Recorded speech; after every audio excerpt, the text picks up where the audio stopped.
Buenas tardes.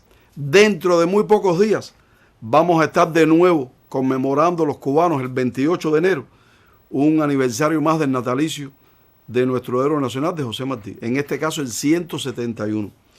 Y casi siempre, cuando llega esta fecha, se habla de la significación de la fecha, de qué manera se vincula Martí con la historia de Cuba, de la impronta que marcó la vida y la obra de Martí en el devenir histórico del pueblo cubano, de lo que sucedió en la calle Paula, de la madre, del padre, de las hermanas, de la humildad, de la manera en que se encaminó desde pequeño, de la inteligencia precoz de su maestro, Rafael María de Mendive. Casi nunca se habla del primer maestro, de Rafael Sisto Casado.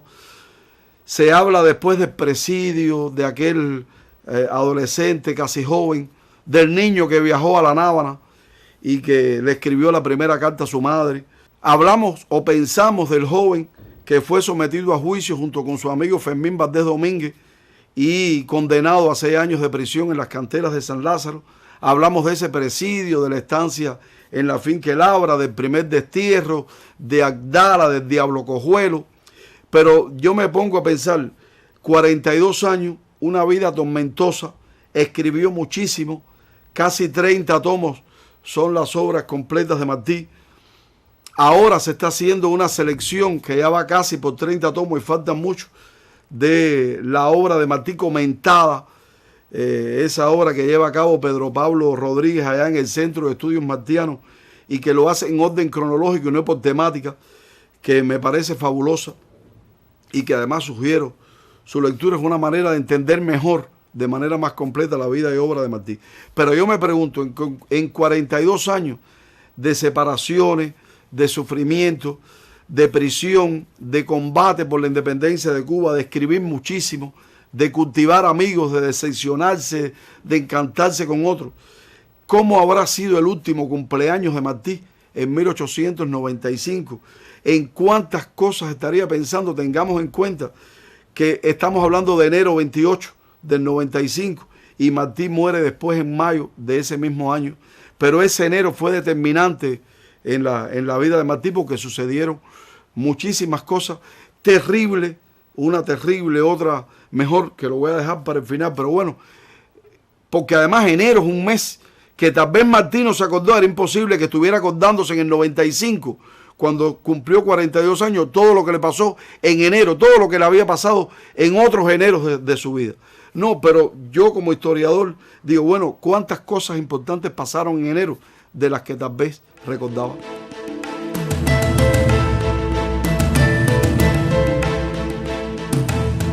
Son curiosas o es curioso la cantidad de sucesos importantes. Yo hice solo una selección que ocurrieron en la vida de Martí en un mes de enero, en años diferentes. Voy a escoger para este bloque del programa, o escogí para este bloque del programa, lo que le sucedió cuando fue más joven, ¿no? En el orden, digámoslo así, patriótico. Por ejemplo, el 19 de enero de 1869, Martí publicó El Diablo Cojuelo junto con Fermín Valdés Domínguez, un suelto de 4 páginas que tuvo un solo número.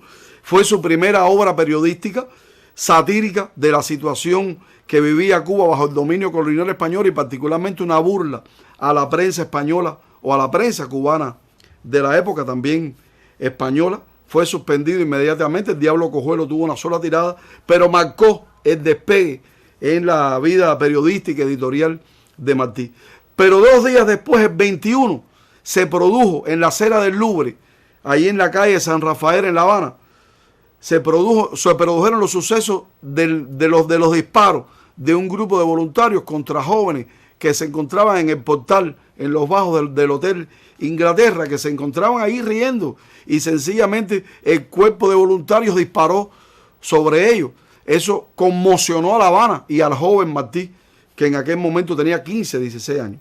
Pero además de eso, tenía 15 años, cumplía 16 el día 28. Al día siguiente, en el Teatro Villanueva, en una obra teatral, en una obra dramática, entre los gritos del público de viva Céspedes, viva Ayara, haciendo loas al inicio de la guerra en Oriente, el cuerpo de voluntarios ensañado dispara, hiere y mata a cubanos en el Teatro Villanueva. Ese es el día del teatro cubano. Martí lo explica en versos, lo escribe en prosa, lo conmocionó fuertemente lo que sucedió en el Teatro Villanueva. Puede que cuando cumplió 42 años pudiese acordarse de eso. Pero en el año 1879, cuando Martí está en Cuba después de su primer destierro, ingresó en el mes de enero en el Liceo de Guanabacoa. Y 2 o 3 días después pronunció allí su primer discurso. Fue su primer discurso en Cuba, en un mes de enero, en el año 1879, 10 años después de Villanueva. Fue un homenaje que se hizo al escritor Alfredo Torroella. Pero hay otros elementos de la vida de Martí que demuestran cómo enero fue fructífero. Y le voy a hablar, por ejemplo, de los viajes. En el caso de los viajes de Martí, miren, en 1871, en un mes de enero, sale Martí deportado por primera vez de Cuba hacia España. En 1875, en un mes de enero, llegó a México, un país donde conoció el amor en México, porque ya en España, con Blanca de Montalvo, conoció el amor. Ahí se graduó de Derecho, pero conoció el amor con Blanca Montalvo. Llega a México en el año 75, fueron años en los que vivió ahí, años 75, años 76, en los que escribió en el Partido Liberal, escribió su artículo tremendo, el ensayo Nuestra América, en 1891. Allí conoció también a su gran amigo Manuel Mercado. Allí conoció de la miseria de su familia en Cuba. Vino a Cuba en el mes de enero del año 77 desde México, pero allí conoció el amor de Concha Padilla. Allí conoció el amor, sobre todo, de Carmen Zayas Bazán, que fue después su esposa, la madre de su hijo.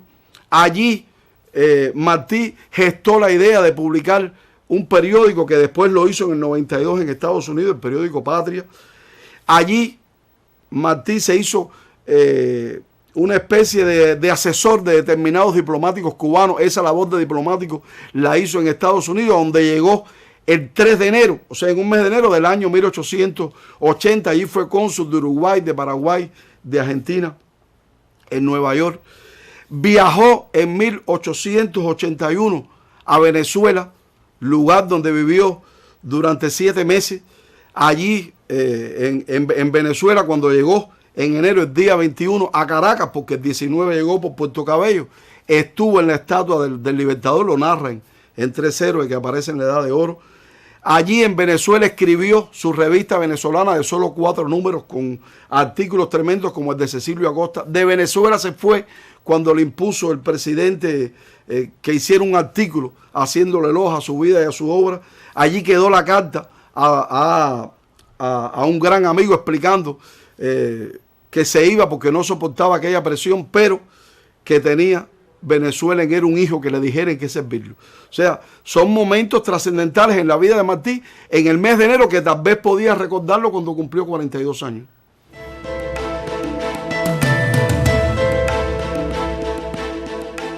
Como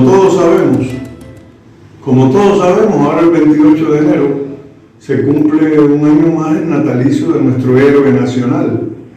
Pero pensando en el año 1895, cuando iba a cumplir los 42 años, ¿cuántas preocupaciones no tenía nuestro Martí? Primero, había fracasado el plan de la Fernandina, un plan extraordinariamente importante para el arribo de armas a Cuba, que iba a beneficiar el inicio de la guerra necesario el 24 de febrero. Pero es que además, él está preocupado, porque ese 24 de febrero no iba a estar en Cuba, porque estaba aún en el exilio y no vendría hasta abril en la expedición en que vino por Playita, cuando ya había empezado la guerra.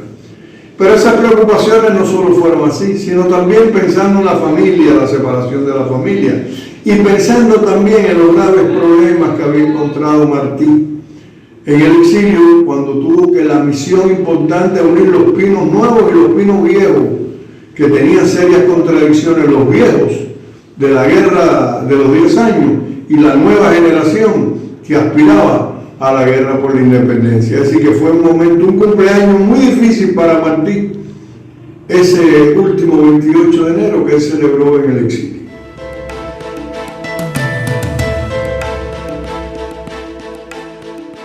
Pero como decía al inicio y lo dejé para el final, creo que fue tormentoso el último cumpleaños de Martí.